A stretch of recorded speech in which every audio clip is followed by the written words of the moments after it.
ونصلي على رسوله الكريم أما بعد فأعوذ بالله من الشيطان الرجيم بسم الله الرحمن الرحيم إنا أرسلنا إليكم رسولا شاهدا عليكم كما أرسلنا إلى فرعون رسولا فعصى فرعون الرسول فأخذناه أخذا وبيلا فكيف تتقون إن كفرتم يوما يجعل الولدان شيبا السماء منفطر به كان وعده مفعولا إن هذه تذكرة فمن شاء اتخذ إلى ربه سبيلا.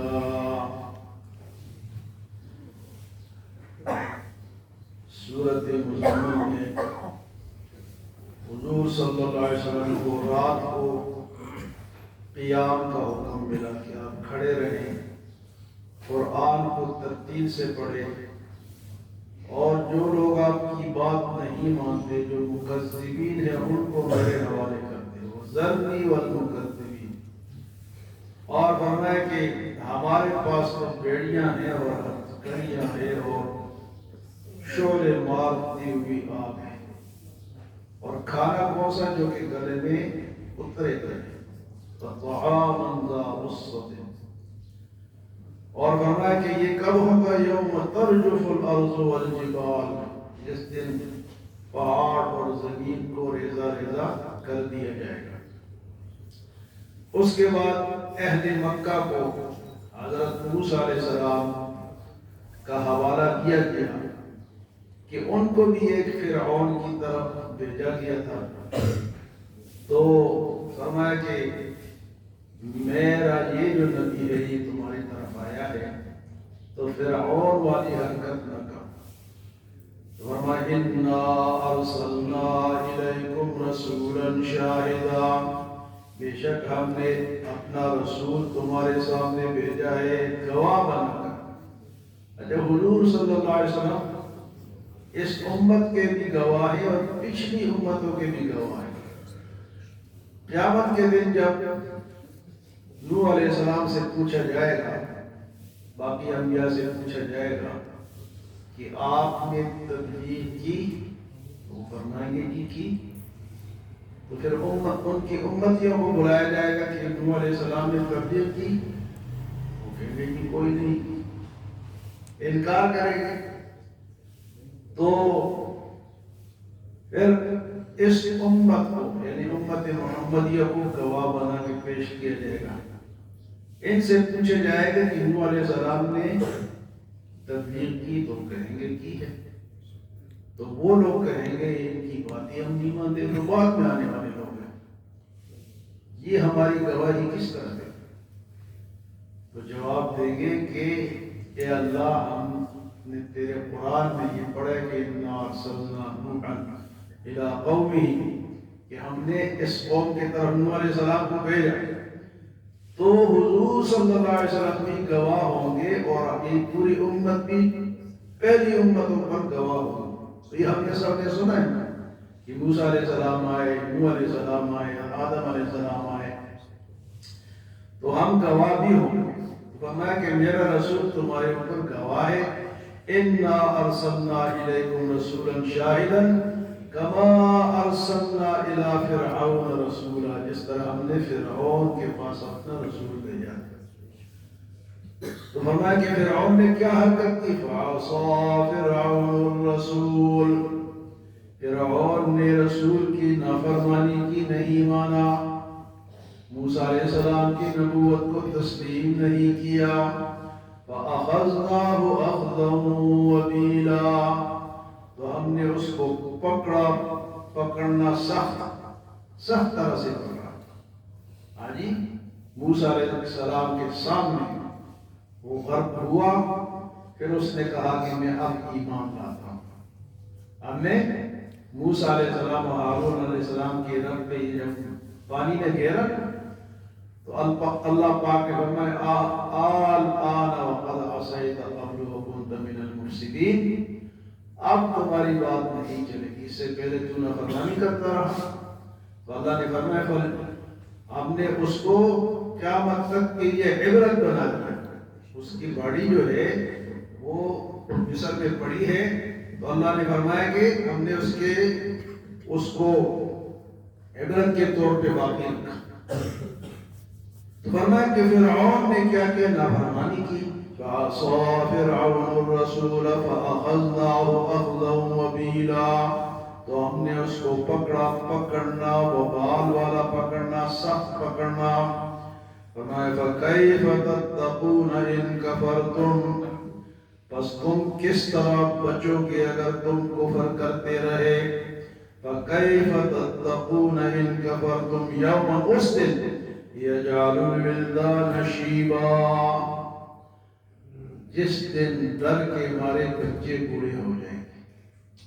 قیامت کے ہولناکی کو جب چھوٹا بچہ دیکھے گا تو اتنا سخت ہوگا کہ وہ بوڑھا ہو جائے گا. میں اس دن کفر کرتے ہو تو اس دن بچو گے ایک ساتھ. اللہ اکبر. فرمایا فَكَيْفَ تَتَّقُونَ إِن كَفَرْتُمْ يَوْمًا يَجْعَلُ الْوِلْدَانَ، بچہ بوڑھا ہو جائے گا اس دن تم اگر کفر کرتے رہے.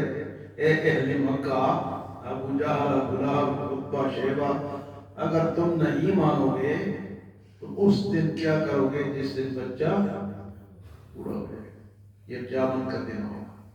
چھوٹے بچے کیا نظر آئیں گے؟ اس خوف کی وجہ سے بوڑھے نظر آئیں گے. فرمایا السماء منفطر بہ، یہ وہ دن ہوگا جس دن آسمان کو توڑ دیا جائے گا، آسمان کو ٹوٹے ٹوٹے کر دیا جائے گا. کان وعدہ مفعولا، اور یہ اللہ کا وعدہ تو ہو کر رہے گا. کان وعدہ مفعولا، یہ وعدہ جو ہے یہ کوئی جھوٹا وعدہ نہیں ہے، تو اللہ کا وعدہ ہے. کان وعدہ مفعولا، اور یہ اللہ کا وعدہ قیامت والا کہ قیامت آئے گی، اللہ کا وعدہ ہے. فرمایا یہ وعدہ کیا ہوگا؟ پورا ہو کر رہے گا. پھر فرمایا ان هذه تذکرہ، یہ میرا قرآن تو ایک نصیحت ہے. ان هذه تذکرہ، پورا قرآن کیا ہے؟ نصیحت ہے. اگر کوئی اس کو پڑھے، سمجھے، دیکھے تو اس کا ایک ایک حرف جو ہے، ایک ایک آیت جو ہے، ایک ایک رکوع جو ہے وہ کیا ہے؟ وہ نصیحت ہے. ان هذه تذکرہ، اس لیے قرآن پڑھو میرے بھائی، قرآن سیکھو، قرآن سمجھو، قرآن کا ترجمہ پڑھو. عجیب بے شمار ترجمے ملتے ہیں، اچھے اچھے ترجمے ملتے ہیں. پوچھ کر ترجمہ لے اور پڑھے. ہر ایک کا ترجمہ نہ پڑھے. اس طرح کے مرزائیوں نے بھی ترجمے کیے ہوئے، شیعوں نے بھی کیے ہوئے ہیں. پرویز ایک شخص گزرا ہے جو کہ منکر حدیث تھا، اس نے ترجمہ کیے ہوئے. مرزائیوں کے ترجمے موجود ہیں. پوچھ کے لینا چاہیے کہ کون سا ترجمہ ہم کون سی تفسیر پڑھے. مشہور تفسیر جو ہے وہ معارف القرآن ہے. معارف القرآن، مفتی محمد شفیع رحمۃ اللہ علیہ، تقی عثمانی صاحب کے والد کی تفسیر ہے. وہ آسان بھی ہے اور مفصل بھی ہے، ہر بات کی تشریح اس میں موجود ہے. تو اگر کسی نے پڑھنی ہے تو معارف القرآن لیں. یا ذخیرۃ الجنان، یہ مولانا سرفران خان صفدر رحمۃ اللہ علیہ کی تفسیر ہے. ذخیرۃ الجنان یہ لے کر پڑھیں. دروس القرآن، مولانا عبد الحمید سعودی رحمۃ اللہ علیہ کی تفسیر ہے، 20 جلدوں میں ہے. اسی طرح ذخیرۃ الجنان جو ہے وہ بھی 20 جلدوں میں ہے.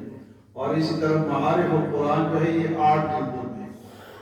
تو یہ وہ تفسیریں ہیں. پرانی تفسیریں جو عربی میں ہیں وہ تو ہم نہیں سمجھتے. جلالین ہے اور اسی طرح ابن کثیر جو ہے وہ اچھی تفسیر ہے، لیکن وہ بہت تفصیلی ہے، وہ پھر ہماری سمجھ سے نکل جائے گا. تو قرآن کو سمجھنا چاہیے، پڑھنا چاہیے. تفسیر پڑھے، ترجمہ پڑھے، یہ کھولے گا ہمارے ذہن کو، کھولے گا ہمارے سینے کو، کھولے گا. ہمیں سمجھ آئے گی کہ ہم اس دنیا میں کس لیے آئے. کھایا پیا اور مر گئے نہیں. ہمارا ایک مقصد ہے، مقصد لے کر اللہ نے ہمیں بھیجا ہے کہ امتحانی پرچہ ہے ہمارے ہاتھ میں. وہ پرچہ ہم نے حل کرنا ہے اور پرچہ بھی ایسا کہ سوالات پہلے سے ہمیں مل گئے کہ بھئی یہ سوال ہے، یہ اس کے جواب ہی یاد کرو۔ اس طرح کوئی امتحان ہوا ہے کبھی؟ آج اسکولوں میں کیا ہوتا ہے، چھپ کے لکھتے ہیں، پرچہ بناتے ہیں تاکہ بچوں کو پتہ ہی نہ چلے، فیل ہو جائے۔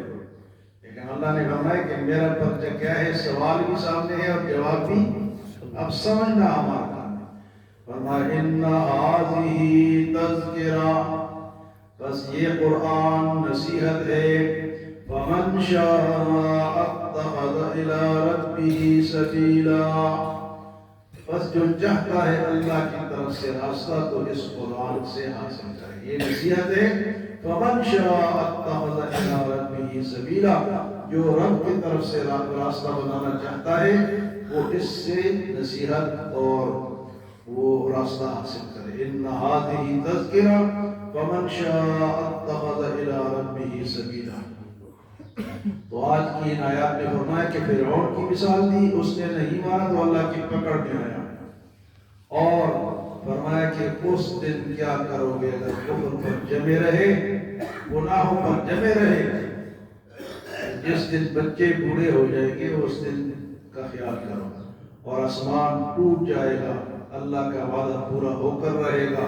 اور یہ قرآن تو ایک نصیحت ہے، بس جو چاہتا ہے کہ اللہ کے راستے کی طرف جائے وہ اس قرآن کو اس سے نصیحت حاصل کرے۔ اللہ ہمیں عمل و سمجھ کی توفیق عطا فرمائے۔